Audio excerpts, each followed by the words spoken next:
अस्सलाम वालेकुम नाज़रीन, दिन भर की अहम खबरों और तज्जियों के साथ आज 7 बजे में मैं हूं आपके साथ आसमा इकबाल। नाज़रीन, प्रोग्राम का आगाज़ आज की एक ऐसी ब्रेकिंग न्यूज़ से करते हैं जो अहले सियासत के लिए ब्रेकिंग थी, न सियासी जायचे बनाने वालों के लिए ताज्जुब खेज़।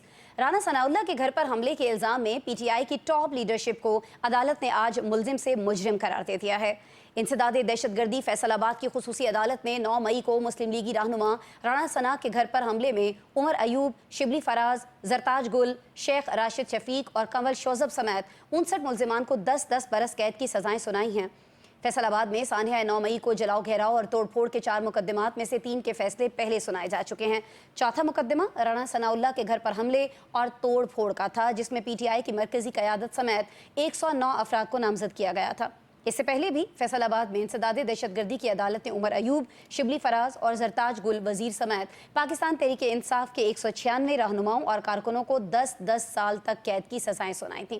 इन सजाओं से साफ जाहिर हो रहा है कि PTI के लिए मुश्किलात में कमी कहीं दूर दूर तक दिखाई नहीं देती है। तो मज़ाहमत से आ रही PTI के पास अब फिर ऑप्शंस क्या हैं? क्या मसालियत पसंद बैरिस्टर गौहर को कोई बड़ा फैसला करके पार्टी बचाने की कोशिश नहीं करनी चाहिए? वैसे भी नाज़रीन, पार्टी बानी की हिदायत के बरक्स कई बड़े फैसले करके माइनस इमरान खान की जानिब सफ़र का आगाज़ तो PTI बहुत पहले कर ही चुकी है। ये सारे मामला डिस्कस करते हैं जी। कुछ दीगर मौज़ूआत भी हैं, प्रोग्राम में उसका भी हिस्सा बनाएंगे।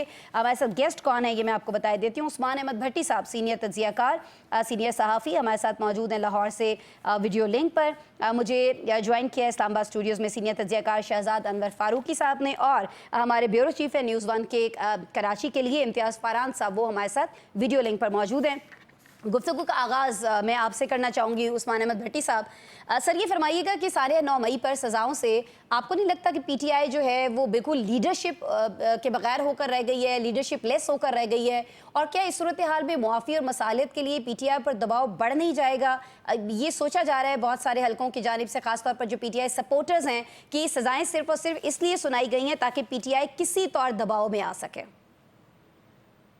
Thank you. अस्सलाम वालेकुम अस्मा साहबा। देखिए, बात सुने, ये जो PTI के कारकुनों की सजाओं का या उनके लीडर्स की सजाओं का मामला है, ये उस दिन से स्टार्ट है जब से ये सानिया 9 मई हुआ है। ये आज की कोई बात नहीं है कि आज जो है PTI के रहनुमाओं को सजाएं दी गई हैं। और मैं ये समझता हूँ कि ये सजाओं का अमल जारी रहना चाहिए, वो PTI हो या कोई भी सियासी जमात हो।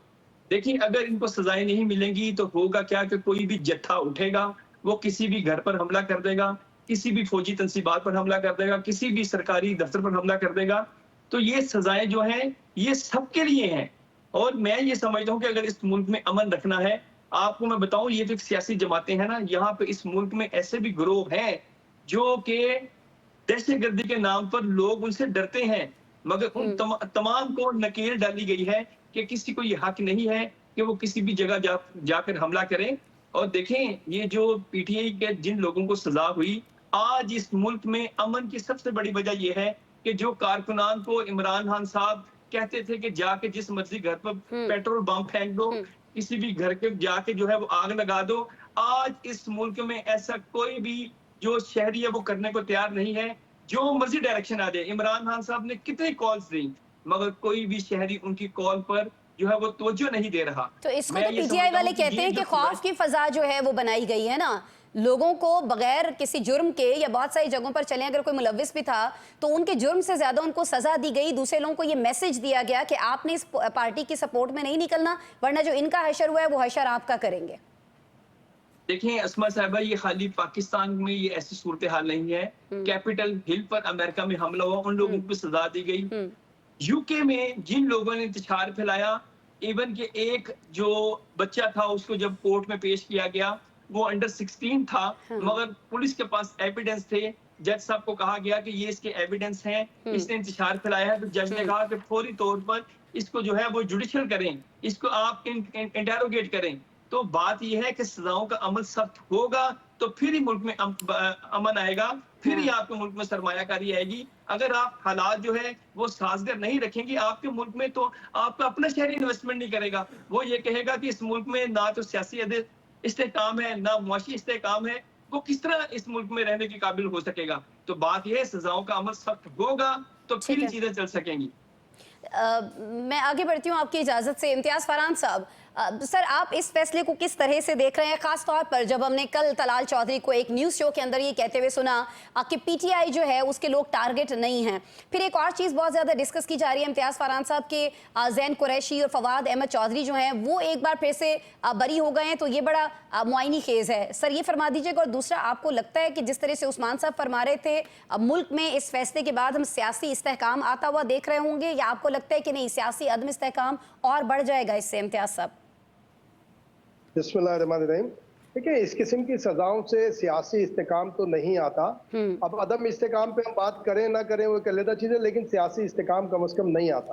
लेकिन ये पहली मरतबा नहीं हो रहा, क्योंकि मौजूदा सिनेरियो है उस पर हम गुफ्तगू कर रहे हैं, तो हमें नजर आ रहा है तहरीक इंसाफ से ज्यादती हो रही है। वरना पाकिस्तान में एमआरडी आप तहरीक देखें और उसके बाद सीरीज वाइज निकलते चले आए। आपको हर मरहले पे नवाबजादा नसरुल्लाह जैसे लोगों पर तशद्दुद मिलेगा। यही इस्लामाबाद था। शहीद रानी मुहतरमा बेनज़ीर भुट्टो ने उस वक्त फारूक लगारी प्रेसिडेंट थे, एक वो जुलूस निकाला था, तो इसी डी चौक के ऊपर उनके ऊपर लाठीचार्ज किया गया था और चारों तरफ खारदार तार लगा दिए थे। उस वक्त भी हम उस वक्त वहाँ मौजूद थे और लीडरशिप भी उस वक्त मौजूद थी। तो ये सिलसिला तो चलता है। अब इसका तरीक़ेकार हमारी जुडिशरी को निकालना पड़ेगा कि जुडिशरी किस तरह से इस मामले को डील करती है। बिल्कुल प्योर 100% लीगल तरीके से लेना चाहिए मामला को, जो कि नहीं लिया जाता और न लिया जा सकता है जो मौजूदा सूरत हाल है। लेकिन मैं ये 9 मई के हवाले से आज नहीं तो कल रिसर्च होगी। मैं समझता हूँ कि ये पीटीआई वाले मासूम नहीं है, लेकिन ये ट्रैप हुए हैं। उस वक्त भी इनको फेज नेटवर्क ने ट्रैप किया था और आज भी फेज नेटवर्क इनको ट्रैप करके रखा हुआ है अपने लिए, किसी और के लिए नहीं। ना इमरान खान से ताल्लुक है उनका। आप इस वक्त पूरी दुनिया में आबाद आप सोशल मीडिया के लोग देख लें जो पीटीआई से ताल्लुक रखते हैं, उनको सबसे ज्यादा तवज्जो अगर है तो अपने डॉलर्स के ऊपर है कि यूट्यूब से कितने पैसे मिलेंगे। और यूट्यूब के ऊपर ये फवाद चौधरी को 2019 की बात है, इस्लामाबाद में एक बहुत बड़ा ये डिजिटल मीडिया और ये इलेक्ट्रॉनिक मीडिया के हवाले से कॉन्फ्रेंस हुई थी। प्रेसिडेंट आरिफ अलवी उसमें आए थे, मरियम औरंगजेब भी थी। हम पांचों जो बड़े लीडिंग प्रेस क्लब है उनके सदूर मौजूद थे। मैं उस वक्त कराची प्रेस क्लब का सदर था। हमने सारे उस वक्त फवाद चौधरी को कहा था कि आप ये गलत दागबेल डाल रहे हैं। ये जो रियल मीडिया है, जो रूटीन मीडिया है पाकिस्तान का, उसका गला दबोच कर जो अपने हाथ आप यूट्यूब के हवाले कर रहे हैं, आप सोशल मीडिया के हाथ में दे रहे हैं। ये तरक्की जरूर है, लेकिन ये जिस अंदाज में आप दे रहे हैं पाकिस्तान के अगेंस्ट जाएगी। आज पीटीआई किसी के यानी आपके हिरासत में नहीं है। आज वो अपने ही सोशल मीडिया के हिरासत में है। उनका एक एक आदमी अपने व्यूवर्स को अट्रैक्ट करने के लिए पार्टी पॉलिसी पे नहीं चल रहा।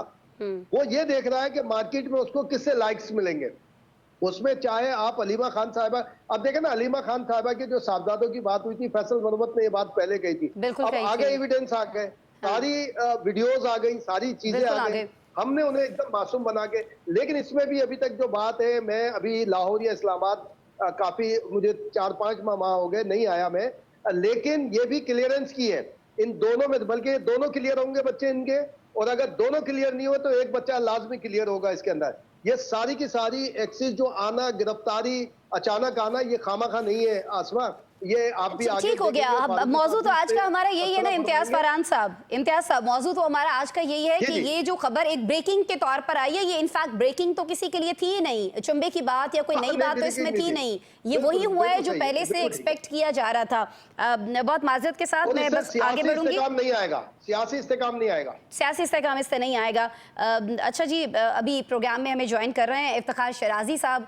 पहले चूंकि मौजूद नहीं थे, लेकिन अभी ज्वाइन किया है। सीनियर तज्जियाकार हैं, डॉन पर भी आप अक्सर इनको देख रहे होते हैं, एंकर पर्सन भी हैं, बड़ी गहरी निगाह रखते हैं बहुत सारे मामलात पर। इफ्तिखार शराजी साहब को मुझे खुसूसी शुक्रिया इसलिए अदा करना है। इफ्तिखार साहब, बड़ा शॉर्ट नोटिस आज आपको दिया गया हमारे शो में आने के लिए। Thank you so very much कि फिर भी आप तशरीफ़ ले आए, वरना बड़ा कम टाइम आज मेरे प्रोड्यूसर ने आपको दिया। लेकिन चलें, खैर उनकी भी एक मजबूरी थी जिसको बाद में हम ऑफ एयर डिस्कस कर रहे होंगे। इफ्तिखार शराजी साहब जी हमें ज्वाइन कर चुके हैं, इनसे भी हम बात करेंगे। अभी चूँकि शहजाद अनवर फारूकी साहब स्टूडियो में ऑलरेडी हमारे साथ मौजूद हैं, शहजाद साहब आप कहिएगा, ये पार्टी के अंदर जो तजादात की बहुत सारी बात होती है और बहुत सारी जगहों पर कहा जाता है कि जो पीटीआई के साथ हो रहा है वो इन तजादात की वजह से हो रहा है। बैरिस्टर गौहर की बात कर लें तो उनकी जानिब से हम जानते हैं कि सानिया मई को गलत करार दिया गया और फिर इस पर सलमान अकरम राजा का ये कहना कि सानिया 9 मई पर तहरीक इंसाफ का मौक़िफ़ वही है जो चेयरमैन इमरान खान का है, यानी पार्टी की आदत जो है वो मसालिहत और मज़ामत में से किसी एक का इंतखाब नहीं कर पा रही है, इतना कुछ हो जाने के बावजूद। शहजाद फारूकी साहब। बिस्मिल्लाहिर्रहमानिर्रहीम, बहुत शुक्रिया आसमा। अच्छा, बात सिंपल सी है कि किसी लीडर में और आम कारकुन या आम लीडर में और किसी बड़े लीडर में फ़र्क यही हुआ करता है, एक तो डिसीजन मेकिंग की जो उसकी अहलियत हुआ करती है वो ये डिसाइड करती है कि वो कितना बड़ा लीडर है। अब ये जो पीटीआई का एक प्रॉब्लम ये रहा है कि ये जब से मार्ज़ वजूद में आई है उस वक़्त से लेके आज तक इसके अंदर वो तंजीम साजी, उसके अंदर वो कन्वेंशन बुला के चीज़ों को इकट्ठे करके जो पॉलिटिकल पार्टीज़ का कल्चर हुआ करता है उस तरह से कभी फैसला साजी नहीं हुई। और ये सिर्फ पीटीआई का प्रॉब्लम नहीं रहा, ये सारी हमारी पाकिस्तान की जो सियासी जमातें हैं सिवाय जमात इस्लामी के, उनका ये प्रॉब्लम रहा है कि वो एक आदमी की जमात होती है और बाकी सारे उसके पीछे होते हैं और वो सब के सब पीछे खड़े होकर सारे हिलाने वाले या अंगूठा लगाने वाले होते हैं। अब इमरान खान की अदम दस्तयाबी या जेल में होने के बायस पीटीआई जो है वो हेडलेस है। अब आप उसके लिए कोई सियासी कमेटी बना दें या आप कहें कि जनाब वो बैरिस्टर गौहर हैं या उमर अयूब हैं या फलां हैं, तो वो ऑब्वियसली वो कमी वो करिश्मा तो नहीं ला सकेंगे जो एक ज़ात के साथ मंसूब है। दूसरी बात ये है कि ये जो तकसीम की आप बात कर रहे हैं या जिस तरह से पॉकेट्स बनी हुई हैं वो भी हर जमात में होती हैं, लेकिन उस जमात में ज़्यादा वाज़ेह होती हैं जिसका सरबराह उसके सर पे ना हो और जो इस वक्त तकरीबन नीम यतीमगी की हालत में मौजूद है और बाय डिज़ाइन उसको ऐसे रखा गया है। अब ये जो सज़ाएँ हैं मेरे नज़दीक इन सज़ाओं का कोई ख़ास फ़र्क नहीं पड़ेगा मासवाए इसके कि जो लोग इस जमात से हमदर्दी रखते हैं वो थोड़ी और हमदर्दी जताने लग जाएंगे, जो कहीं दरमियान में थे गैर जानिबदार थे उनके लिए दिलों में थोड़ी सी नरमी पैदा होगी इस जमात के लिए, क्योंकि उनको लग ये रहा है कि ये मामला जो है वो सिर्फ कानून की अमलदारी का नहीं है। भट्टी साहब ने अपने आर्गूमेंट में फरमाया कि ये शुरू से मिल रही है तो 1 साल तक तो किसी का चालान ही पेश नहीं हुआ था, जिसके बाद आला अदालतों ने इस पे एक रिमार्क्स दिए और हदायत जारी की कि ये इतने अरसे में इसको ख़त्म करें। फिर चालान जमा होने शुरू हुए, फिर सज़ाओं का अमल शुरू हुआ और अभी आप कहें कि 75 लोगों को सज़ा हो गई है, 34-35 लोग बरी हो गए, तो कानून की बुनियाद तो इस असूल पे है कि भाई 100 गुनाहगार छूट जाए, किसी एक बेगुनाह को सज़ा नहीं होनी चाहिए। तो जिन लोगों को आपने 2-2.5 साल जेलों में रगड़ा है उनकी कौन भरपाई कर पाएगा, उनके रूह पर उनके घर वालों पर जो बीत रही है, अब उसको आप कैसे जस्टिफाई करेंगे? इसमें कोई शक नहीं है कि 9 मई का सानिया जो है वो बहुत बड़ा सानिया था और कौमी ज़िंदगी में हम उसको नज़रअंदाज नहीं कर सकते, लेकिन इसके बाद कैपिटल हिल की बात है तो उन्होंने दिनों में यूं फैसला किया किसको छोड़ना किसको रखना है। हाँ। आपने सिर्फ उनको जेल में रखने के लिए चीज़ों को लटकाया हुआ है, तो इससे और फिर बहुत सारे लोगों को बरी भी कर दिया गया, उस पे भी बहुत सारे सवाल उठ रहे हैं, दिलों में मनफी जज्बात उठ रहे हैं। मैं शराजी साहब सर आपकी तरफ आऊंगी।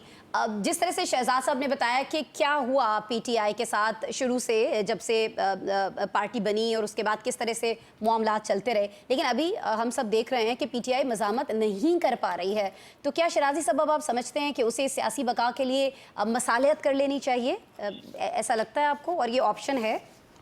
कोई फ़ायदा होगा इससे? मेरे ख्याल में इससे पहले कि मैं आपके इस सवाल का जवाब दूं, थोड़ा सा 9 मई को डिस्कस डिबेट किया जा रहा था तो मैं भी पिछले दिनों कुछ स्टैट्स को देख रहा था और मैं हैरान हुआ हूँ कि इस मुकदमे में रियासत पाकिस्तान का जो बयानिया है कि मुल्क की सलामती से जुड़े इदारे पे इतना बड़ा हमला एक सोची समझी साजिश के तहत हुआ और उस साजिश के जो मास्टर माइंड हैं वो इमरान खान हैं और इसमें कोई शक नहीं है कि इमरान खान के अकेले के ख़िलाफ़ 30 मुकदमात हैं 9 मई से जुड़े, ठीक है, जिसमें 8 में पिछले दिनों ज़मानत भी अबूरी हुई उनकी कबल गिरफ्तारी। लेकिन मैं हैरान हूँ आसमा कि इसमें जो को एक्यूज़ड हैं उनको तो आप 10-10 साल की सज़ाएं दे रहे हैं, जो प्रिंसिपल एक्यूज़ड है जो मास्टरमाइंड है उसके ख़िलाफ़ अभी तक आपने एक मुकदमे में चालान तक जमा नहीं कराया। तो इससे मुझे लगता है कि रियासत का जो बयानिया है और जो उसका कंडक्ट है उसमें वाज़े तज़ाद हमें नज़र आ रहा है। और ये जो हम बात कर रहे हैं ना कि कुछ लोगों को छोड़ा जा रहा है, कुछ को सज़ाएँ दी जा रही हैं, अब रियासत ने अपना बयान इतना तगड़ा बना लिया है कि उस तगड़े बयानिए को जस्टिफाई करने के लिए लगता है कुछ लोगों को कुर्बानी का बकरा बनाया जा रहा है कि उनको सजाएं देनी पड़ेंगी, क्योंकि बयानिया बड़ा तगड़ा है ना। हम कहते हैं कि जी पाकिस्तान पे हमला हुआ है तो सजाएं तो देनी पड़ेंगी। अब आते हैं थोड़ा सा तहरीक इंसाफ। तो मेरे ख्याल में तहरीक इंसाफ, इसमें कोई शक नहीं है कि इस मुल्क की मकबूल जमात है और उसने दिखाया भी है। 8 फरवरी का इलेक्शन गोया कि इस मुल्क की तारीख के अंदर तमाम तर मैनेजमेंट के बावजूद हमें बड़े फेयरली कमेंट करना चाहिए कि तमाम तर रियासती हरबों के बावजूद लोगों ने मुख्तलिफ निशानात को, कुछ 200 के करीब निशानात थे आसमा जो आज़ाद अरकान को दिए गए, बट वो सारे आज़ाद अरकान किसी एक जमात से ताल्लुक़ रखते थे। तो लोगों ने किसी कन्फ्यूजन के बगैर उन सब लोगों को जितवाया, लेके आए। उसके बाद लियाकत चट्टा की स्टेटमेंट बाकी लोगों की आपके सामने है कि फॉर्म 45-7 में कैसे बदल गए। अब उसके बाद होता तो ये है ना कि रियासत के अंदर कोई भी अगर जमात समझती है कि उसके साथ ज़्यादती हुई है, इस मुल्क में हमने ट्रेन मार्च भी देखे हैं, इस मुल्क में हमने लॉन्ग मार्च भी देखे हैं, इस मुल्क के अंदर हमने धरने भी देखे हैं, सब कुछ हुआ है। अब वो जमात अगर स्ट्रीट पार के थ्रू अपने राइट्स लेना चाहती है तो आपने और मैंने देखा है इस मुल्क के अंदर इससे पहले कभी इतने बड़े कंटेनर्स लगे हैं, कभी आपने देखा इतनी बड़ी खंदकें खोदी गई हैं, कभी आपने देखा है कि जलसे का ऐलान होता है उसके बाद घरों से जाके लोगों को उठाना शुरू कर दिया जाता है। लेकिन इस सारी ताकत के बावजूद और इस सारी एक अवाम की सपोर्ट के बावजूद हम देख रहे हैं कि सेनेट इलेक्शन से लेकर अपोजिशन लीडर की नामजदगी तक पीटीआई ने अपनी बानी की हिदायत के बरक्स फैसले किए हैं बहुत सारे। आपको नहीं लगता कि फैसले इमरान खान लेस पीटीआई की जानिब जाते हुए हमें दिखाई दे रहे हैं? आप हेडलेस पार्टी की बात कर रहे थे, ये तो इमरान खान लेस होने जा रही है बहुत सारी जगहों पर। वो तो पीपल्स पार्टी के बारे में भी यही कहा जाता था। वो कहते पीपल्स पार्टी के बहुत सारे काबरीन ये चाहते थे कि जुल्फकार अली भुट्टो जेल से बाहर ना आए। और आपको मालूम है कि जब नवाज शरीफ 10 साल जलावतनी पे गए थे तो लोगों ने अपने कैसे मुहारें बदल रही थी, किसी और तरफ निकल गए थे, किसी ने चट्टा लीग बना ली थी तो किसी ने कुछ और लीग बना ली थी। एमक्यूएम में भी तो हमने देखे, ये तो देखे, एमक्यूएम की भी तो बानी हुई माइनस। और मैं समझता हूँ कि इसमें सियासतदानों को 100% कसूरवार करार न दें, उन लोगों को भी दें कि जो इन लोगों को वर्गलाते हैं और इनसे नई नई जमातें बनवा के एक मकबूल जमात को कमज़ोर करते हैं। तो इस मुल्क के अंदर ये बार होता रहा तजर्बा, जो होता रहेगा मुझे लगता है। ठीक है, ये तजुर्बात हो रहे हैं पाकिस्तान की सियासत के अंदर और आपको लगता है कि तजुर्बात होते रहेंगे जो कि नहीं होने चाहिए हैं। बहरहाल जी एक ब्रेक ले लेते हैं। ब्रेक के बाद जब हम आपसे मिलेंगे तो कुछ पाकिस्तान और बांग्लादेश के ताल्लुकात में जो गर्मजोशी हमें बहाल होती हुई दिखाई देती है उसको डिस्कस करेंगे।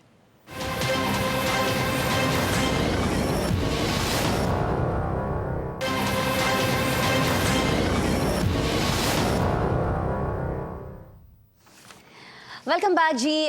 पाक बांग्लादेश ताल्लुकात में गर्मजोशी जो है वो दोबारा से हमें दिखाई दे रही है। नई दिल्ली की 50 साला इन्वेस्टमेंट गंगा जमुना में धकेल दी गई है। ये जो गर्मजोशी है इसकी वजह से भारतीय जरीदे डिफेंस सिक्योरिटी एशिया के मुताबिक बांग्लादेश पाकिस्तान से 35 जदीद तरीन लड़ाका तैयारे F-17 खरीदने जा रहा है। भारतीय तज्जिया निगारों के मुताबिक इन तैयारों की खरीदारी से बांग्लादेश और भारत के दरमियान मजीद कशीदगी पैदा होगी। भारत की इस तशवीश में पाकिस्तान के वज़ीर ख़ारिजा इसहाक डार के ढाका में 2 रोज़ा क़याम से दोनों बरादर मुल्कों की दूरी ख़त्म और कुर्बतों के नए दौर का आगाज़ हो रहा है। तिजारती ताल्लुकात बहाल हो चुके हैं। पाकिस्तानी चावल और चीनी बांग्लादेशी मार्केटों में मौजूद है। बांग्लादेशी तलबा यहाँ स्कॉलरशिप्स पर आकर पढ़ेंगे। सिविल मुलाजिम यहाँ ज़ेरे तरबियत होंगे। बांग्लादेश ने पाकिस्तान के सिफारती और सरकारी पासपोर्ट होल्डर्स के लिए वीज़ा शराइत भी ख़त्म कर दी हैं। ढाका में इसहाक डार ने बांग्लादेश की बड़ी पार्टी जमात इस्लामी और बांग्लादेश नेशनलिस्ट पार्टी की क़यादत से मुलाकात करके इलेक्शन के बाद भी बेहतर ताल्लुकात की दाग बेल डाल दी है कि अगली क़यादत मुमकिन तौर पर इन्हीं 2 जमातों में से होगी। इसहाक डार का ढाका में मीडिया से गुफ्तगू करते हुए कहना था कि हम एक ख़ानदान की तरह हैं, हमें माजी की तलखियों को भुलाकर मुस्तकबिल की तरफ देखना चाहिए और महसूस भी यही हो रहा है नाज़रीन के 71 में जुदा होने और एक दूसरे को अजनबी करार देने वालों के हाथों में अब फिर से मोहब्बतों के गुलदस्ते हैं। लेकिन एक इशू बांग्लादेश का पाकिस्तान की जानिब से मुआफ़ी मांगने के मुतालबे का बाकी है। क्या पाकिस्तान को मुआफ़ी मांग लेनी चाहिए और क्या ये मुतालबा दोनों ममालिक के ताल्लुकात में कहीं रुकावट बन सकता है? यही सवाल अपने पैनल के सामने रखते हैं। मैं शहजाद फारूकी साहब, सर मैं पहले आपकी तरफ आऊँगी। इंदिरा गांधी ने सर सबूत ढाका पर लोकसभा में ये कहा था कि नजरिया पाकिस्तान खलीज बंगाल में डूब गया। आज भारत की 50 साला इन्वेस्टमेंट जो है वो भी गंगा जमुना में डूबती हुई दिखाई दे रही है। सर अच्छा आसमा, मुझे ना सबसे ज़्यादा खुशी ही इस बात की है कि वो जो उसने वो कहा एक था, आई एम रियली सॉरी, दो ऑफ एयर हम एक खुशी की बात कर रहे थे, जिससे पहले मैंने एक लफ्ज लगाया था, उसी वाली खुशी की बात करें, वो सेंसर कर दीजिएगा लफ्ज, वैसे यूज नहीं कीजिएगा। अच्छा, बुनियादी बात ये है कि इंदिरा गांधी ने ये कहा था कि आज हमने 2 कौमी नजरिया खलीज बंगाल में डुबो दिया। तो उनका ख्याल ये था कि ये जो मज़हब की बुनियाद पर तकसीम हुई है, आज हमने उसको गलत साबित किया है। लेकिन वक्त गुजरने के साथ साथ वो हमारे दरमियान उस वक्त गलत फहमियाँ, रंजिशें थीं और दूरियां हो गईं, तो उसमें भी भारत का ही हाथ था, जिसका उन्होंने बहुत फ़ायदा उठाया और हमें तकरीबन 50 साल लग गए, 52 साल लग गए उस सारे क्राइसिस से निकलने के लिए। लेकिन वो जो 2 कौमी नज़रिया खलीज बंगाल में डुबोने वाली बात थी, वो तो मैडम को पता चल गया होगा कि वो गलत साबित हो गई है, और उनकी आल औलाद को भी। और जो अभी वहाँ बैठे हुए हैं, जो बात पे हमारे मुल्क की बात करते हैं कि हमसाया देश, तो अब उनको पता चलना चाहिए कि ये कि जिस तरह से ये चीज़ें जुदा हुई थी, अब वो नेचुरल कोर्स में वापस आ रही हैं। ये ठीक है कि जोग्राफियाई तौर पे हमारे दरमियान फासला मौजूद है, उसकी वजह भी तकसीम के वक्त जो बेईमानियाँ की गई और जिस तरह से कश्मीर में भी हुआ, और बाकी जो रियासतें थी इंडिया के पास जिस तरह से उन्होंने हड़प ली, तो उसकी वजह से हमें उस तरह का एक्सेस नहीं बना एक दूसरे के साथ। लेकिन इसके बावजूद मैं समझता हूँ कि ये जो मौजूदा गर्मजोशी है, ये बहुत कमाल चीज़ है। और तालिब इल्मों के सतह पर जो आप एक दूसरे के साथ शराकत करने जा रहे हैं, ये बड़ा अच्छा है, क्योंकि ये स्टूडेंट ही हैं जो दोनों ममालिक का मुस्तकबिल है और ये एक दूसरे को साथ लेकर चलेंगी। लेकिन एक चीज़ पे मैं थोड़ा सा फिक्रमंद हूँ, वो जो सिविल उनकी सर्विस के लोग हैं, वो यहाँ पे ट्रेनिंग दे रहे होंगे, वो मेरे लिए कोई अच्छा शगुन नहीं है। उसकी वजह ये है कि बांग्लादेश में शरह ख्वानदगी बहुत ज़्यादा है, वहाँ पे डिलीवरेंस करने का हिसाब किताब कुछ और है। वहाँ के लोग तो पहले ही महरूमी की वजह से हमसे नाराज़ थे जब वो हमसे अलग हुए थे। तो अब ये जो हमने अंग्रेज़ों से सीखा हुआ ये जो अफसरशाही का निज़ाम हमने राइज कर रखा है यहाँ पे, तो अगर ये कोई बहुत अच्छा है और इसकी ट्रेनिंग दे के हम उनको वहाँ पे जो छोटे छोटे कोई वाइसराय बना देंगे अगर बांग्लादेश, जिस पर हमारे अपने वज़ीर दिफा जिस पे हम आज तक खुश नहीं है, जिस पे हम आज तक खुश नहीं है, वो पता नहीं अब आप बांग्लादेश को क्यों तोहफा देना चाह रहे हैं। ठीक हो गया। मैं आपकी तरफ आऊंगी, उस्मान भट्टी साहब।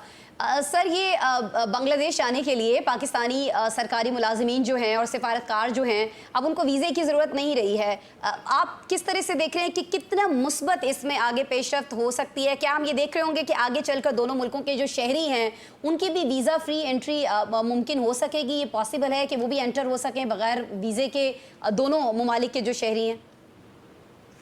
अस्मा साहबा, आज हमें क्रेडिट देना पड़ेगा मौजूदा वज़ीर-ए-आज़म शहबाज शरीफ को कि आप ये देखें कि दुनिया में पाकिस्तान तन्हा खड़ा था, और आज पाकिस्तान के दुनिया भर के जितने ममालिक हैं, डेवलप्ड कंट्रीज हों या डेवलपिंग कंट्रीज हों, पाकिस्तान के उनके साथ जो है वो इंटरनेशनल रिलेशंस बेहतर होते जा रहे हैं। अमेरिका हो, बरतानिया हो, जापान हो, आप सऊदी अरब हो, ईरान हो, जितने ममालिक हैं, आप ये देखें कि पाकिस्तान के साथ आज हर मुल्क जो है वो इन्वेस्टमेंट करना चाहता है, स्टूडेंट्स एक्सचेंज प्रोग्राम करना चाहता है, यहाँ पर सरमायाकारी करना चाहते हैं, डिफरेंट सेक्टर्स में सरमायाकारी करना चाहते हैं। ये जो आपने बात कही कि जो ब्यूरोक्रेट्स हैं उनकी ट्रेनिंग होनी चाहिए, देखें हम अभी एक डेवलपिंग कंट्रीज हैं, डेवलपिंग कंट्री में हमारा शुमार होता है। सर जी, मैंने तो की नहीं ये बात, ना शहजाद साहब ने की है, ये तो एग्रीमेंट हो गया है कि हो रही होगी। तो भट्टी साहब से शुरू की बात तो मैं परेशान हो गया। उन्होंने कहा हमें क्रेडिट देना पड़ेगा वज़ीर आज़म को कि उन्होंने किस तरह से हसीना वाजिद की वहां से छुट्टी कराई, फिर वो यकदम मुलव्वस होते शायद।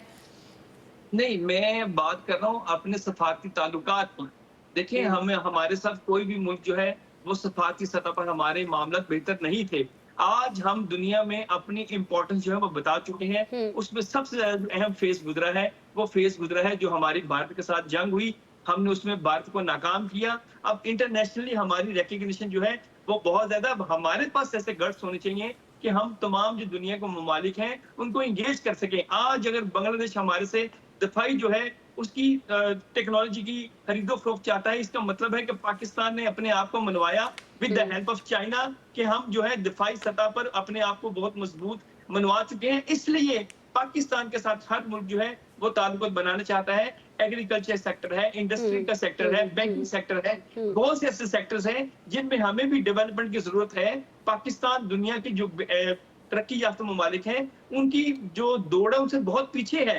और हम भी चाहते हैं कि हमारे मामला बेहतर हों। बांग्लादेश के साथ हमारे जो मामला बेहतर हो रहे हैं, ये वही बांग्लादेश है जो कि भारत की मर्जी का बगैर कुछ नहीं करता था। आज जो है वो पाकिस्तान के साथ बेहतर ताल्लुकात बनाना चाहता है। इट मीन्स कि हमारी ये जो क्रेडिट है ये मौजूदा गवर्नमेंट का चाहता है, और मौजूदा गवर्नमेंट में जो वज़ीर आज़म शहबाज शरीफ है, ज़ाहिर है हमें क्रेडिट देना पड़ेगा। इसके साथ जो चीफ ऑफ आर्मी स्टाफ है उनको भी क्रेडिट जाता है कि दुनिया में उन्होंने पाकिस्तान का एक मजबूत जो दिफाई जो सतह पर पाकिस्तान को बनवाया। मैं ये बात कर रहा हूँ। एक फिक्र है पटी साहब, आपने कहा पाकिस्तान ने अपना आप चाइना के साथ मिलकर मिलवाया, तो मुझे भी याद आ गया कि मेरी और बिल गेट्स की आमदनी मिलाकर सालाना अरबों डॉलर बनती है। चले आगे आ जाते हैं। अब आपने ये तो फिर एक नया मौजू छिड़ जाएगा यहाँ पर। अच्छा, मैं शराजी साहब सर आपकी तरफ आऊँगी। बांग्लादेश हम जानते हैं कि 71 में ताकत के इस्तेमाल पर पाकिस्तान से माजरत का मुतालबा भी करता आया है और अभी भी उसने ये मुतालबा दोहरा दिया है। इसाक डार साहब ये कहते हैं कि 1974 में जुल्फ़िकार अली भुट्टो और फिर 2002 में सदर जनरल परवेज़ मुशर्रफ जो है वो दौरे बांग्लादेश के दौरान इस मामले को हल कर चुके हैं, लेकिन फिर बार बार ये मुतालबा क्यों किया जा रहा है? और आपको नहीं लगता कि बहुत सारे मामला जो बहुत अच्छी समत में जा रहे हैं, पॉजिटिव उसमें जा रहे हैं, वो कहीं ना कहीं उनमें थोड़ा बहुत इसमें कड़वाहट आ सकती है? ऐसा मुतालबा किया जाना चाहिए उनकी तरफ से? आसमा, इनफैक्ट क्योंकि ये रियासत बांग्लादेश का मुतालबा नहीं है, ये एक मीडिया पर्सन का सवाल है, तो हमें थोड़ा सा इस बात को तफरीक करनी चाहिए, क्योंकि एक पॉपुलर क्वेश्चन होता है, आपको मालूम है ना, तो यकीनी तौर पे सहाफ़ी जब ऐसे मौके मुयसर आते हैं तो ये सवाल दागने से बाज नहीं आते। अच्छा, क्या क्लैरिटी तो मेरे ख्याल में हज़ारी सी बात है, अगर यूनुस अहमद साहब ये सवाल करते अपनी मुलाकात के बाद, प्रेशर जारी होता जिसमें ये कहा जाता है कि बांग्लादेश की हुकूमत पाकिस्तान की हुकूमत से ये मुतालबा करती है कि वो 71 के मामले के ऊपर हमसे माफ़ी मांगे तो मामला आगे बढ़ेंगे। तो मैं समझता हूँ कि टेबल के ऊपर बैठ के जो एग्रीमेंट साइन किए गए हैं, और अभी तो देखा है आपने कि सरकारी अफसरान के लिए वीज़ा फ्री कर दिए गए एंट्री। मेरा तो ख्याल ये था कि ताजरों के लिए भी होना चाहिए था, ताकि ताजर भी एक दूसरे के ममालिक में फ्रीली आ जा सकें और ट्रेड का लेवल हम जो 3 अरब डॉलर की बात कर रहे हैं उसे 6 अरब डॉलर पे ले जाते। लेकिन बहरहाल तो जो शुरुआत हुई है, मुझे तो उससे कोई तासुर ये नहीं मिल रहा कि बांग्लादेश की हुकूमत इस मुतालबे को लेके बैठी है कि जब तक पाकिस्तान माफ़ी नहीं मांगेगा तो मामला आगे नहीं बढ़ेंगे। हाँ, ये ज़रूर है कि पिछले 45 साल 50 साल के तजर्बात से उन्होंने भी सीखा है कि 2 लाख होना भी गलत था, और उसके बाद भारत की गोद में जाके बैठना भी एक गलत अमर था। उससे हुआ क्या है कि वो भी डिपेंडेंसी का शिकार हो गए। आज देखें ना, अपने दिफा के लिए पाकिस्तान से तैयारी ले रहे हैं। इसी तरह नेपाल को देखें आप, छोटा सा मुल्क है, उसकी तो ऑलमोस्ट सारी सरहद या तो चाइना के साथ या फिर इंडिया के साथ है, बट वो भी नाला नज़र आता है और वो भी हिंदुस्तान से अलग हो रहा है। तो मेरा ख्याल है कि अब ख़ुद हिंदुस्तान को भी ये सोचना चाहिए कि इस रीजन के अंदर इतना बड़ा पोटेंशियल मौजूद है जिसको गोया कि हमें एक्सप्लोर करना चाहिए था। अब इस मुलाकात पे जो एक और बात हुई है कि अगर हिंदुस्तान राज़ी नहीं भी है तो सार्क के फोरम को रिवाइव किया जाए, और उसके ज़रिए जिसका अफ़गानिस्तान भी हिस्सा है, तो मेरा ख्याल में एक इकनॉमिक साइकिल को ऑन किया जाए तो बहुत अच्छी शुरुआत है। मेरा ख्याल में देर आया दुरुस्त आया, लेकिन अब डायरेक्शन मिल गई है। अब ज़रूरत इस अमर की है कि इसके अंदर कंटिन्यूटी को बरकरार रखा जाए, क्योंकि अभी तो अबूरी हुकूमत है, एक मुस्तकिल हुकूमत आएगी, उनके साथ हमें, लेकिन ये जो कंटिन्यूटी है और ये जो मुस्बत समत में हमारे ताल्लुकात जा रहे हैं बांग्लादेश के साथ, ये भारत से बर्दाश्त नहीं हो रहे हैं। इम्तियाज़ फरहान साहब, अब हम ये भी देख रहे हैं कि बांग्लादेश जो है वो हमसे JF-17 तैयारे और तुर्की से जदीद तरीन जंगी ड्रोन्स भी ले रहा है। क्या ये जो दिफाई मुआहदे हैं, इन्होंने दिल्ली ढाका ताल्लुकात में आखिरी कील नहीं ठोक दी है? आपको नहीं लगता इस फैसले और इस ऐलान के बाद से? देखिए, दिल्ली और ढाका के दरमियान डिफरेंस बहुत अरसे पहले हो चुका हुआ था, बस उसके लिए वक्त का इंतजार किया जा रहा था। वहाँ की लीडरशिप कहें, वहाँ की मिलिट्री लीडरशिप कहें, वो भी उसको वाच कर रही थी और वो मौके की तलाश में थी जो उन्हें मौका मिला। और हसीना वाजिद से एक और गलती या कई गलतियां करवा के एक जो आखिरी गलती करवाई गई, उसके बाद उन्होंने कू किया, या अवाम का कू जो सामने एक बना हुआ था, मॉब जो बना हुआ था, वो एक कू की सूरत में सामने आ गया। लेकिन अब मामला ये आसमा, ये बिल्कुल ठीक है कि बहुत सारे एग्रीमेंट हो गए और हम उन्हें अप्रिशिएट भी करते हैं बहुत सारी, लेकिन क्या ये हो सकता है, मैं कबल अज़ वक्त कह रहा हूँ, लेकिन ढाका में या बांग्लादेश में पूरे में ये एक थिंकिंग पाई जाती है। वो कन्फेडरेशन में उनकी एक बड़ी तादाद है जो उनके पुराने यानी जो ओवर एज जो कम्युनिटी है वो चाहती है पाकिस्तान से कि मिल नहीं सकते तो कम से कम कन्फेडरेशन हो। तो वजीर आजम शहबाज शरीफ ने जब नोबेल इनाम के लिए ट्रंप को अगर नॉमिनेट किया था, तो मैं समझता हूँ कि पहल इन्हें कर देनी चाहिए, एक कन्फेडरेशन की आगे बात करनी चाहिए कि बांग्लादेश से हम एक कन्फेडरेशन चाहते हैं और आगे। और जो शराजी साहब एक बात कर रहे थे, बिल्कुल ठीक है कि ताजरों की हमें करना चाहता। चन्योट कम्युनिटी जो है आसमा, हमारे लिए बांग्लादेश से तिजारत के मामले में चन्योट कम्युनिटी अभी भी वहाँ एग्जिस्ट करती है। अभी भी उनकी बहुत सारी टेक्सटाइल मिले, जो हम कहते थे ना कैपिटल फ्लाई कर रहा है, कैपिटल, पाकिस्तान का कैपिटल कहीं फ्लाई नहीं करके गया था।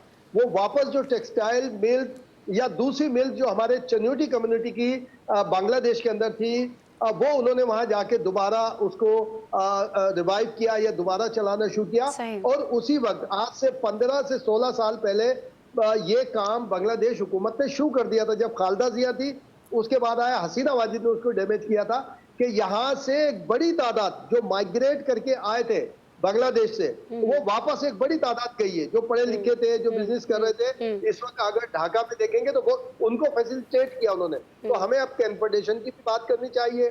जाहिर है जब F-17 खरीदे जाएंगे तो उससे एक मुस्तकिल राब्ता हो जाएगा, क्योंकि जाहिर है उनकी मेंटेनेंस का मामला है, उनको अपडेट करने का मामला होगा, तो हमें एक नेक्सिस में आ जाएंगे। और जो दूसरी बात शराजी साहब की है, ये भी बिल्कुल है, ये भी शहबाज शरीफ को इनिशिएट करना चाहिए और पहली फुर्सत के अंदर पाकिस्तान के अंदर या बांग्लादेश में या किसी भी मुल्क के अंदर सार्क कॉन्फ्रेंस का ऐलान करना देना चाहिए, जो भारत की हरदर्दी की वजह से रुक गया था।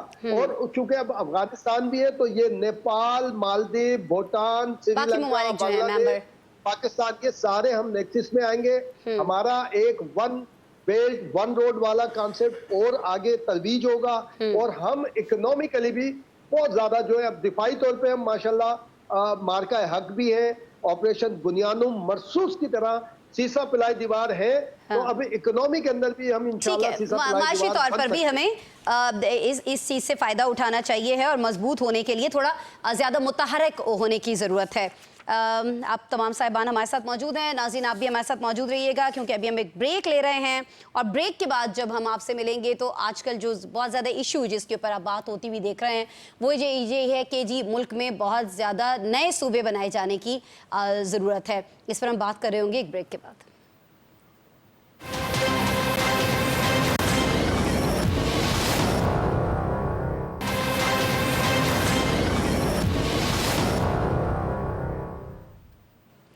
वेलकम बैक जी। बात कर रहे होंगे हम कुछ नए सूबों की जो बाज़गश्त हमें सुनाई दे रही है। बहुत सारी जगहों से ये आवाज़ें आ रही हैं कि नए सूबे बनाए जाने चाहिए और बहुत सारे लोग इस पर इतराज़ करते हुए दिखाई देते हैं। ऐसा ही कुछ मामला NFC अवार्ड्स का भी है, जिस पर सूबों की आपस में गर्मा गर्मी चलती रहती है।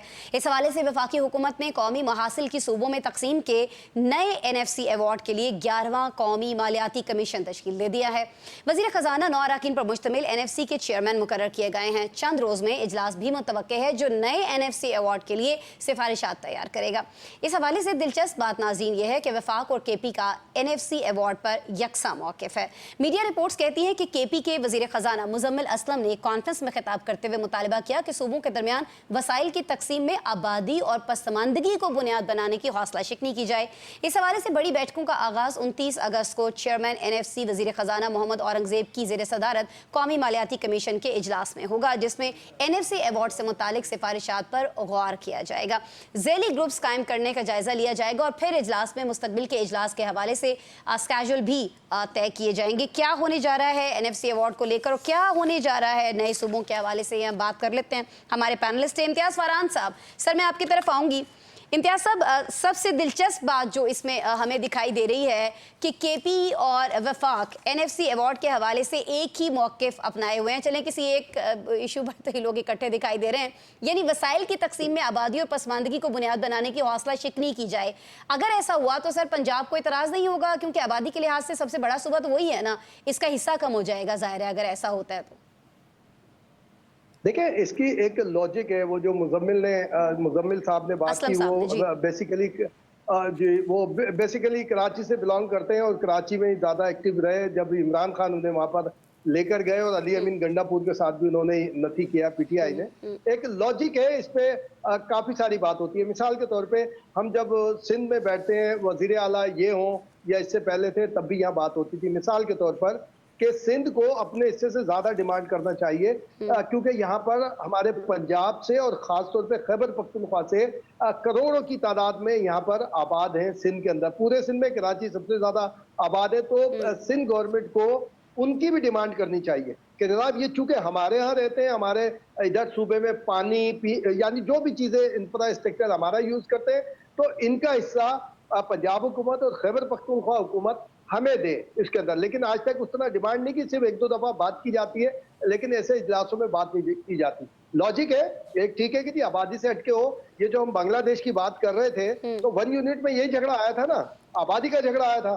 फिर पहले 1 यूनिट बना दिया गया था कि जनाब बराबरी की बुनियाद पर, कि जनाब बांग्लादेश में आबादी ज्यादा थी, हमें दोनों को बराबर कर दिया 1 यूनिट। फिर जब वो 1 यूनिट तोड़ा गया तो पंजाब को ऊपर ले आया कि जी आबादी चूंकि इसकी ज्यादा है लिहाजा ये आगे सबसे आगे होगा।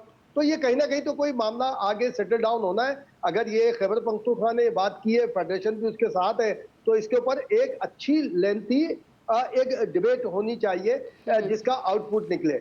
अब फाइनेंस में तो आपको पता है इसमें सब इकट्ठे हो जाते हैं, रल मिल जाते हैं। और जो सूबों की बात आप एक कर रही थी, तो मैं ये समझता हूं कि सूबा अभी तक पंजाब में नहीं बन सका। आइन के मुताबिक पंजाब ने तमाम रिक्वायरमेंट पूरी कर ली है, तमाम रिक्वायरमेंट।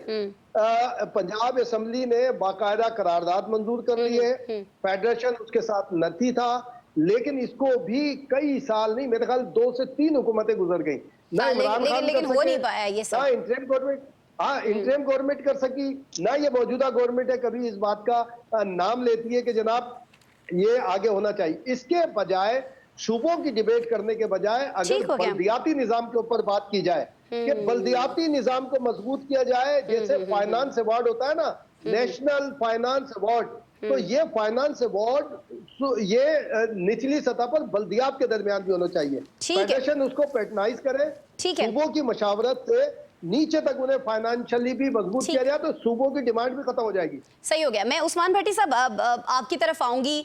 पहले तो मुझे जरा मुख्तसरन ये बता दीजिएगा कि कौन नहीं चाहता है कि जो बल्दियाती निज़ाम है ये मजबूत हो पाए।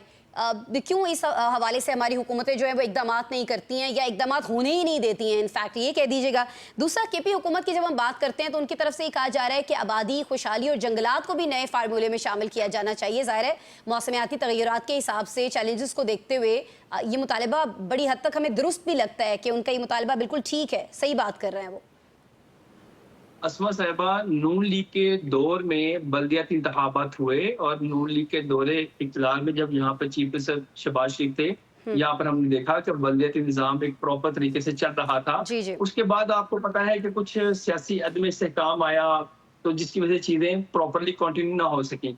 इवन कि आप तो पंजाब के मुख्तलिफ जो इसके बनने चाहिए सूबे, इसकी बात हो रही है। इवन कि लाहौर की भी बात होती है कि लाहौर को भी 2 हिस्सों में जो है वो डिवाइड होना चाहिए। नो डाउट आबादी जो है वो बढ़ती जा रही है। इस वक्त आबादी के लिहाज से जो सबसे बड़ा सूबा है वो पंजाब है, जबकि रकबे के लिहाज से सबसे बड़ा जो सूबा है वो बलूचिस्तान है।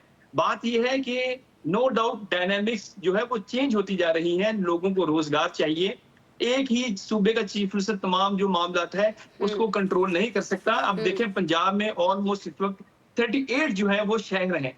अब शहर भी अगर उनको डिवाइड किया जाए तो तकरीबन अगर 2 सूबे बन जाए, 3 सूबे बन जाए, तो ये कोई जो बहस छिड़ गई है ये बुरी बात नहीं है। मगर सबसे बड़ी बात ये है, NFC अवार्ड जब हुआ, 18वीं तरमीम आई, तमाम सूबों को ये इख्तियार दे दिया गया कि आप अपने जो मुल्की सूबे के मसाइल हैं, जो भी वहां पर आपने डेवलपमेंट करनी है वो आपने खुद से करनी है। असल में वफाक ये कहता है कि आपने अपने सूबे का बजट हमसे लेते हैं, उसके बाद वफाक से फिर रिक्वेस्ट करते हैं। यहाँ से ये बहस छिड़ती है कि आप वफाक पर फिर बर्डन बन जाते हैं। इसके लिए जरूरी ये है कि सूबे पहले से अपनी चीजों की तैयारी मुकम्मल रखें ताकि वफाक को बर्डन ना बने।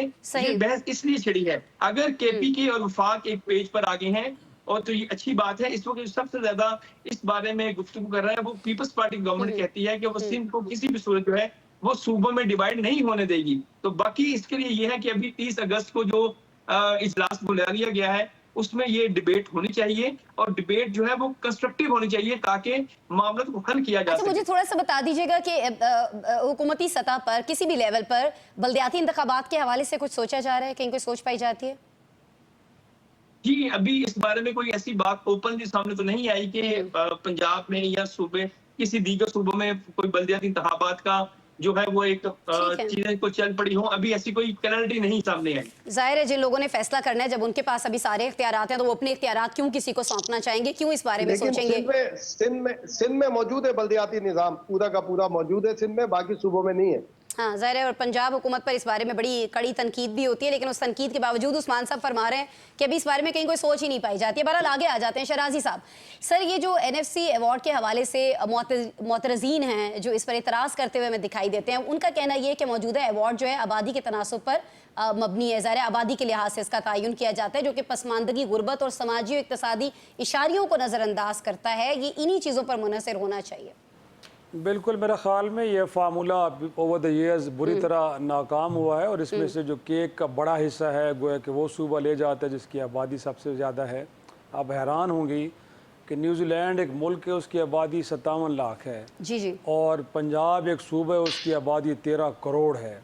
अगर ये एक दुनिया का मुल्क होता आसमां, तो ये दुनिया का 8वां बड़ा मुल्क होता आबादी के हिसाब से। अब अंदाज़ा लगाएं तो इतना बड़ा सूबा, उसकी इतनी बड़ी आबादी, तो उसके मैनेजमेंट का मुमकिन है नहीं है। तो मैं समझता हूँ एक तो ये जो फेडरेशन के यूनिट्स छोटे करने की बात हो रही है, तुर्की की एग्जांपल बड़ी बेहतरीन है, जहाँ पे कई सूबे ऐसे हैं जिनकी आबादी महज 5 लाख है। तो मेरा ख्याल में बड़ा ज़रूरी है हमें कि हम अब छोटे छोटे यूनिट्स की तरफ जाएं, और एक सोच ये भी पाई जाती है कि जो डिवीजन से उन डिवीजन्स को सूबों का दर्जा दे दिया जाए, जहाँ पे तमाम इंतज़ामी स्ट्रक्चर भी मौजूद है, और उसको इस्तेमाल करते हुए कोई नई आपको इन्वेस्टमेंट भी नहीं करनी पड़ेगी। अब आ जाते हैं NFC अवार्ड की जानिब। बिल्कुल इसमें कोई शक नहीं है कि ये यार्ड स्टिक नहीं होना चाहिए, इसमें अब बदलाव लाना चाहिए। एक तो ये है कि जो सूबों की परफॉर्मेंस है उसको भी मद्देनज़र रखने की कोशिश की जा रही है कि जो बेसिक एरियाज़ हैं, जिसमें हेल्थ है, जिसमें एजुकेशन है, जिसमें लॉ एंड ऑर्डर है, क्या सूबे गवर्नेंस के हवाले से परफॉर्म कर रहे हैं कि नहीं कर रहे, और अगर नहीं कर रहे तो 15% कट की सिफारिश की जा रही है कि कम कर दिया जाए उनका, क्योंकि उनकी बेहतर परफॉर्मेंस नहीं है। मोर इम्पॉर्टेंटली जो हम बात करें ज़िली हुकूमतों की, इसमें कोई शक नहीं है जो NFC अवार्ड, इसी तरह प्रोविंशियल अवार्ड भी होना चाहिए। ऐसा हरगिज़ है कि तमाम वसाइल यहाँ से वफाक किसी एक चीफ मिनिस्टर को दे दे, वो बादशाह सलामत या मलका आलिया बन के बैठ जाए और अपनी मर्जी से जहाँ चाहे, लाहौर में चाहे तो लाहौर में लगा जाए, दिल करे तो राजनपुर में लगाए, तोसे में दिल नहीं करे तो नहीं लगाना, फैसलाबाद में मुखालफिन बैठे हैं तो वहाँ खर्च नहीं करना, खानेवाल में अपने लोग बैठे तो वहाँ पे खर्च कर देना है। तो ये प्रॉब्लम्स भी आ रहे हैं कि आप देखते हैं कि जहाँ से आपके मुखालफिन जीते हैं, आप वहाँ पे एक धेले का काम भी नहीं करवाते। तो बेहतर ये है कि उसको डिस्ट्रिक्ट और तहसील लेवल पे ले जाया जाए। सही एक चीज़, और साथ में ये है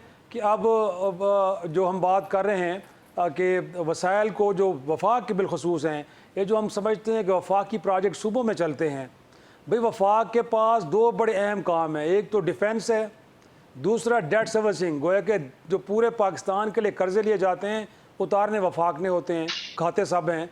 तो मेरे ख्याल में एक तो जो वफाकी मनसूबे हैं सूबों के अंदर, ये ख़त्म होने चाहिए। सूबों को इतने वसाइल खुद मिल जाते हैं, वो खुद करें।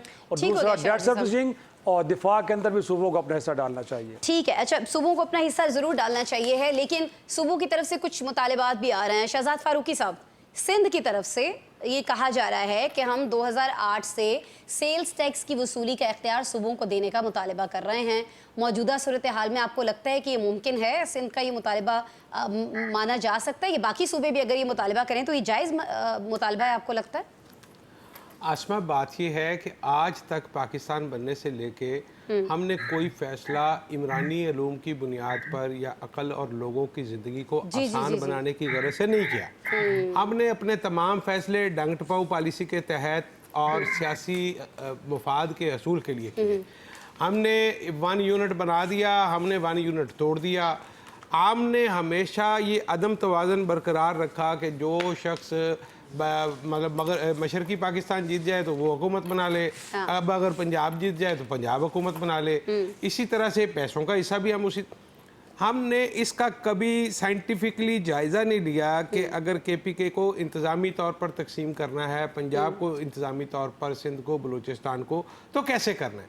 तरक्की याफ्ता और तरक्की पजीर मुल्क में फ़र्क क्या है? फ़र्क ये है कि यहाँ पे जो सहूलत इस्लामाबाद में किसी शहरी को यहाँ पर मौजूद है, मिल रही है, तो क्या वो पाकपतन के कस्बे मलका हास में किसी को मिल रही है, या दीपालपुर के करीब दीपालपुर में कहीं किसी को मिल रही है, मतलब उकाड़ा शहर के दरमियान में जो गांव है। तो ऐसा नहीं है, हमने ये तफावत अपने पूरे मुल्क के तूलो अर्ज में देखा है। हमने अगर लोगों की दहलीज पर उनको सहूलियात फराहम करने का तहिया किया और इसको साइंटिफिकली कभी इस पे रिसर्च की और हमने कोई फार्मूला बनाया, छोटे छोटे यूनिट बनाए, ओ भाई आपने ये सारे ख़जाने के सांप हैं जो ख़जाने की हिफाजत पर बैठे हुए हैं। कौन अपनी हुक्मरानी बात से, यहाँ पे चपड़ासी की सीट कोई नहीं छोड़ता। आप कह रहे हैं कि ये लोग जो हैं वो अपना सूबा तुड़वा दें और आप लोगों की ज़िंदगियाँ आसान कर दें। भाई बल्दियाती इंतखाबात के हवाले से सुन लें, अब पंजाब ने कराया था, अभी मैं बिल्कुल क्रेडिट देता हूँ, लेकिन सबसे पहले सस्पेंड भी तो कर दिया उन्होंने, उसके बाद आखिरी सालों का तो पता ही नहीं चला कि क्या हुआ।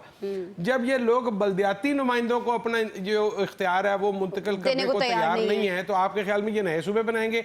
इसके अलावा आपके पास आपके पास इसके अलावा हल कोई नहीं है कि आप छोटे इंतजामी यूनिट बनाएं जो वाइबल हो और हर खिते का पता हो कि इसने अपने अखराजात कहाँ से लाने हैं। ये जैसे आपने कहा ना कि आपको पता हो कि KPK के फलां जो इलाके हैं उनको माहौलियाती हवाले से इतने फंड्स चाहिए, तो ये होगा, तो इसके लिए ये फंड्स कहाँ से आएंगे, इतने टैक्स लगेंगे, ये मकामी तौर पे कैसे वाइबल होगा। इसी तरह से साउथ पंजाब की या अंदरून सिंध की, लेकिन हम उस तरफ जाते ही नहीं हैं। हम वो फैसले करते हैं कि सड़कें बना दें, पुल बना दें, इधर से गुजर जाएं, उधर से गुजर जाएं, ट्रेन का जाल बिछा दो, भाई जेलों का जाल बिछा दो। हमने वो हमेशा कॉस्मेटिक्स पे काम किया है, आम आदमी को फ़ायदा देने का हमारा कभी नियत ही नहीं। ठीक है, और इसीलिए ये वजह है कि आम आदमी ही जो है वो बेचारा हर जगह से हर तरफ से पिसता हुआ दिखाई देता है। बहुत शुक्रिया शहजाद उमर फारूकी साहब, आप साथ मौजूद थे। इफ्तिखार शराजी साहब, उस्मान अहमद भट्टी साहब और इम्तियाज़ फरहान साहब, आपका भी शुक्रिया। नाज़रीन, आपने प्रोग्राम देखा, कल आपसे दोबारा मुलाकात हो रही होगी। अपना बहुत सारा ख्याल रखिएगा। अल्लाह ने के बाद।